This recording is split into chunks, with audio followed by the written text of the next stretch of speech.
Hi, welcome. Enjoy the content, subscribe, and turn on notifications.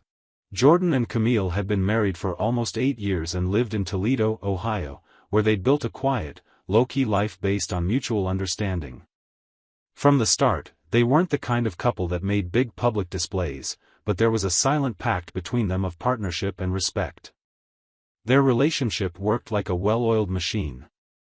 Each had their routine, their space, but everything came together around one central thing: stability. Jordan worked as a civil engineer at a regional construction company, a job he held responsibly, even if he didn't have big ambitions. He liked what he did and felt comfortable with the predictability of his days. Camille, on the other hand, was more dynamic. She worked in marketing for a major consumer goods company and always showed a natural enthusiasm for her job. The house they lived in was simple but well kept. A 2-bedroom townhouse, a front yard with lavender bushes, and a small porch where they usually had coffee on Saturday mornings.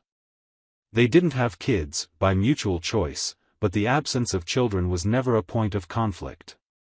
They preferred short trips during holidays, weekend binge-watching series, and impromptu dinners during the week when their schedules allowed. To friends and family, they were the couple who'd made it work, the kind who'd made it through the turbulent early years of marriage without any visible cracks and had found their own rhythm.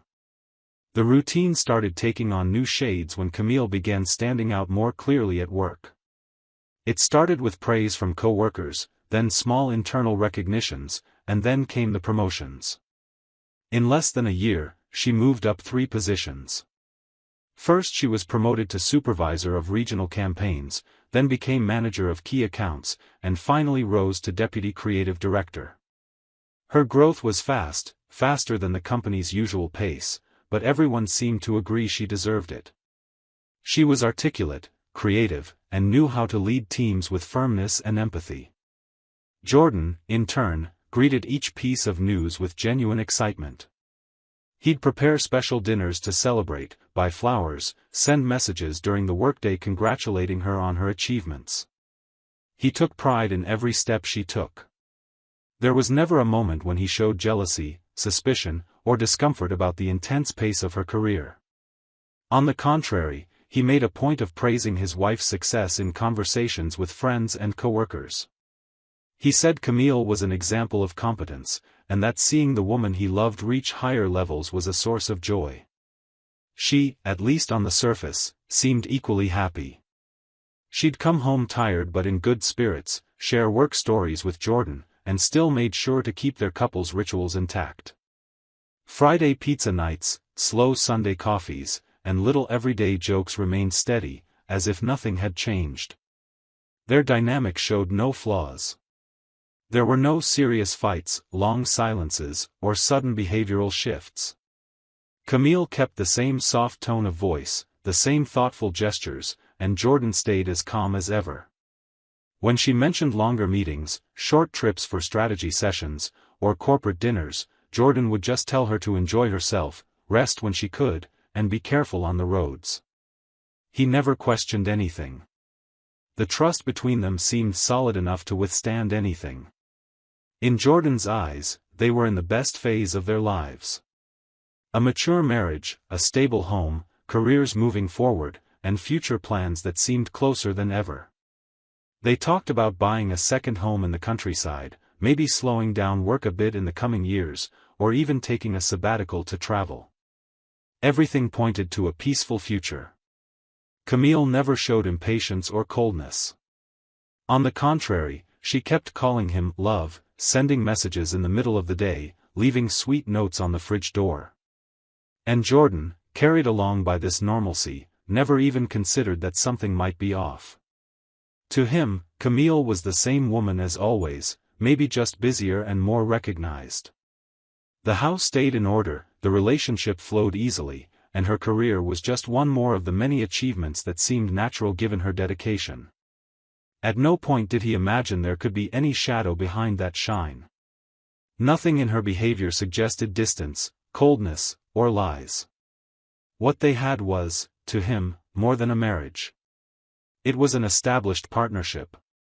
And because of that, Jordan never prepared himself for what was coming. Because for someone who trusts blindly, the blow never starts with a warning sign. It starts with the absence of them. The afternoon started like any other, with Jordan wrapping up his work tasks and stopping by the house during his lunch break to pick up an important document he'd forgotten. He needed to send a report urgently and knew Camille sometimes used her own laptop to review files for him, especially when he asked for help with more elaborate presentations. When he walked into the living room, he saw her laptop on the side table next to the couch. When he opened it, the desktop appeared with a few tabs open. Without thinking much, Jordan sat down, clicked on the browser, and quickly searched for the folder where they usually kept shared files.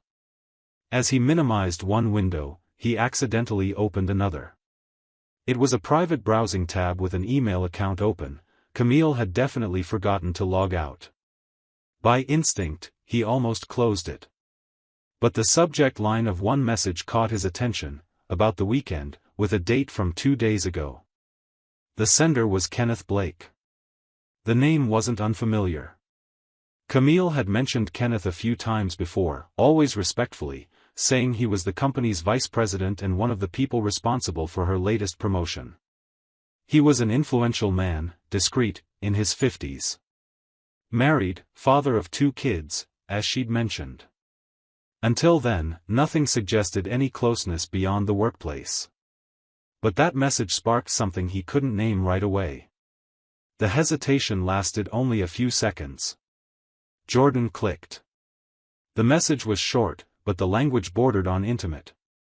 Kenneth thanked her for a wonderful weekend in Lake Geneva and said he felt lighter every time they were together, away from the pressures and watchful eyes at the company. He also asked Camille to confirm whether she'd managed to resolve the issue with the corporate card used to book the hotel, and ended with a sentence that stuck in Jordan's mind: next time, no meetings to get in the way. The message wasn't explicit, but it was too intimate to be seen as just a professional thank you. Jordan's heart raced. Still not exactly sure what he was looking for, he quickly accessed the sent folder. He found other messages, archived in a folder labeled with the initial CNK, something he'd never seen before. The conversations there left no doubt. There were no photos, but the texts were clear. Flirting disguised at first, ambiguous phrases, exchanges of compliments loaded with double meanings. Then dates and times arranged for dinners, comments about their meetings, lines like, "I got lost again in your perfume," or, "When we're together, everything makes more sense."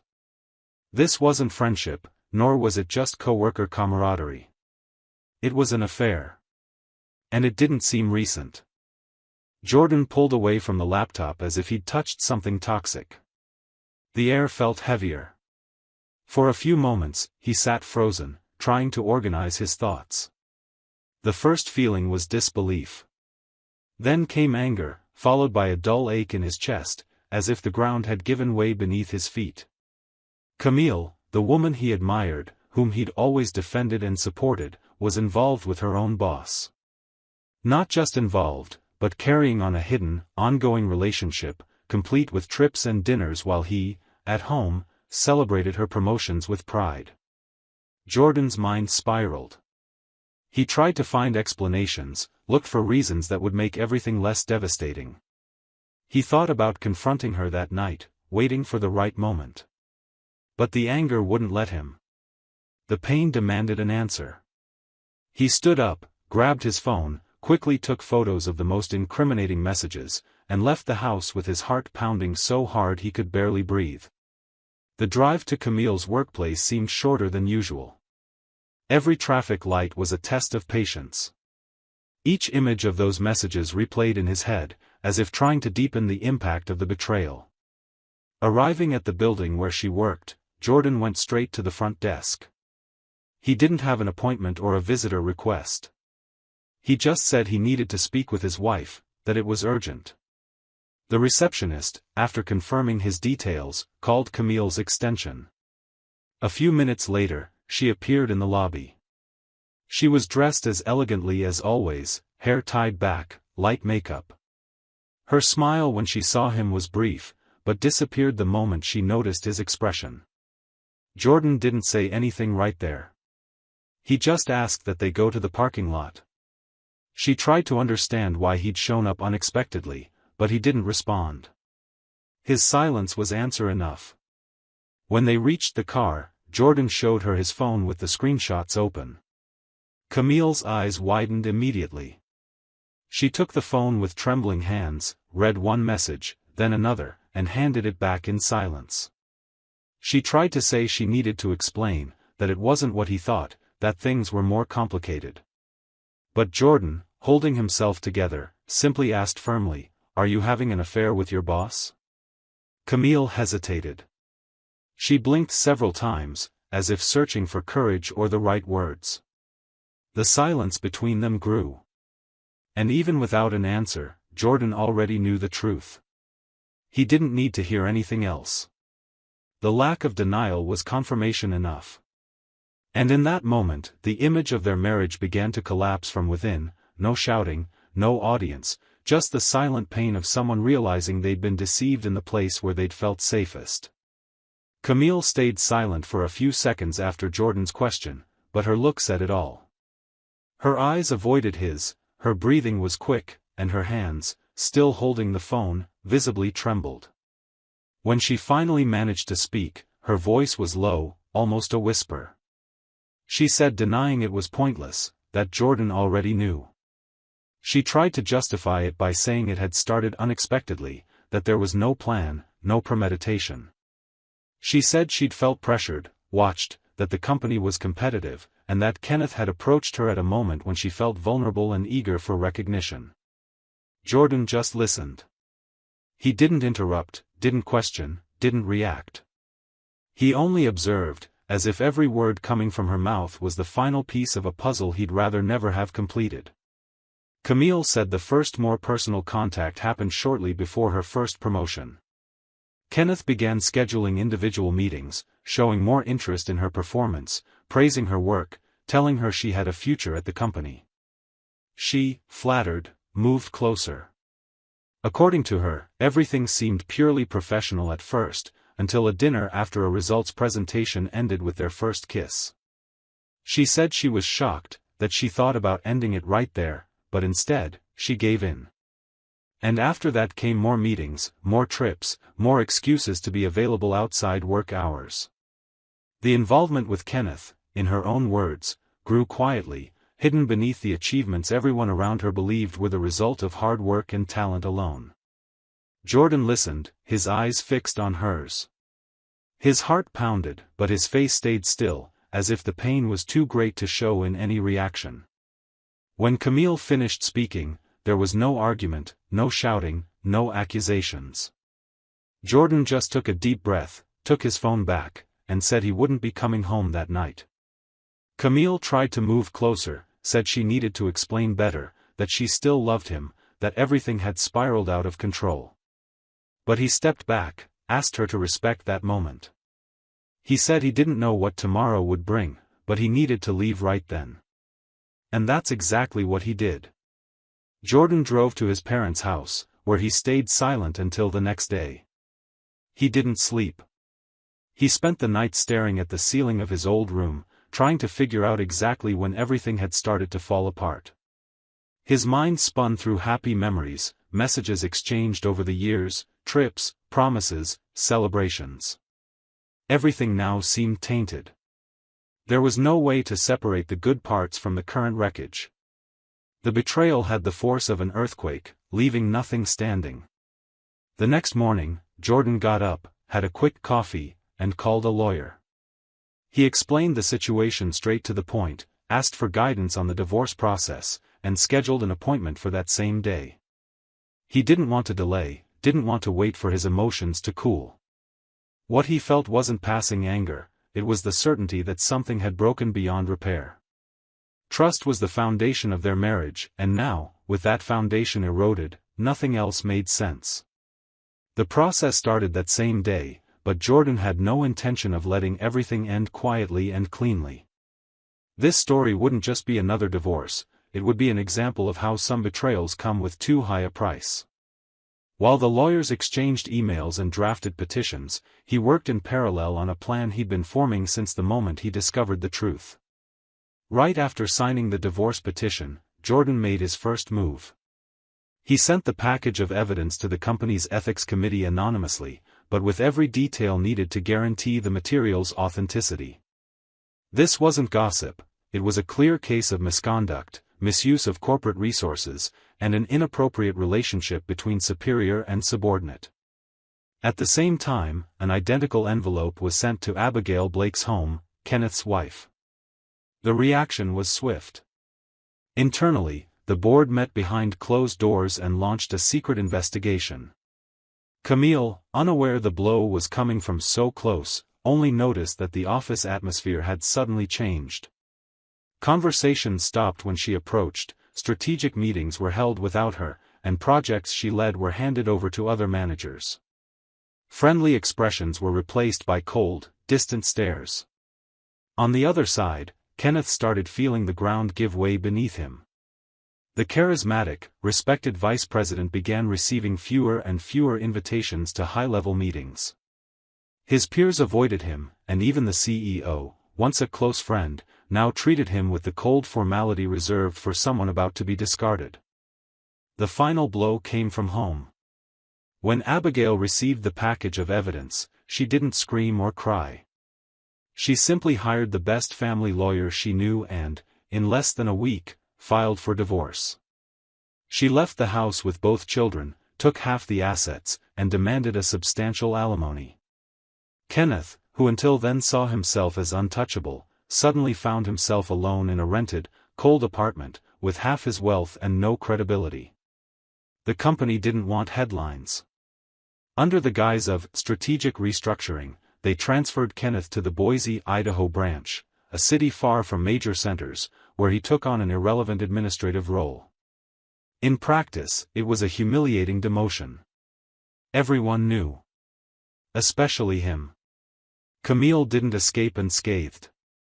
With no space in the corporate environment and no support at work, she was offered an amicable exit, a reasonable severance package, a confidentiality clause, and the promise that her dismissal wouldn't be made public. She accepted. Not because she wanted to, but because she knew she had no choice. When news spreads behind the scenes, the walls close in before anyone even realizes. The impact on the job market was devastating. Job interviews piled up, but always ended at the same point: compliments on her resume, polite smiles, and a "we'll be in touch" that never happened. Some companies admitted in private conversations they didn't want to import problems into their teams. Others offered roles far below her experience level, with salaries that barely covered basic expenses. Within months, Camille, once an admired director, found herself working for small consulting firms, poorly paid and without any prestige. She left the comfortable house she'd shared with Jordan and moved into a modest, distant, impersonal apartment. The white walls and constant silence were the exact reflection of her new life: cold, lonely, and without prospects. Jordan, on the other hand, watched from a distance. Not with laughter or celebration, but with the calmness of someone who knows justice has been served. He didn't need to raise his voice or confront them directly. He just let the truth, revealed at the right moment, do the work for him. Kenneth lost his marriage, his position, and his influence. Camille lost her reputation, her career, and her social circle. And in the end, both ended up exactly where they belonged, forgotten. For Jordan, it wasn't about blind revenge. It was about balance. They had broken something that couldn't be fixed, and now they were paying the price. He moved forward with his life, rebuilding himself far from that past, but carrying the certainty that if anyone ever asked why it all ended this way, the answer would be recorded in the same documents he'd sent: cold, undeniable, and deadly. Thank you for watching the video. If you enjoyed it, don't forget to subscribe to the channel and turn on notifications so you won't miss any updates. See you next time.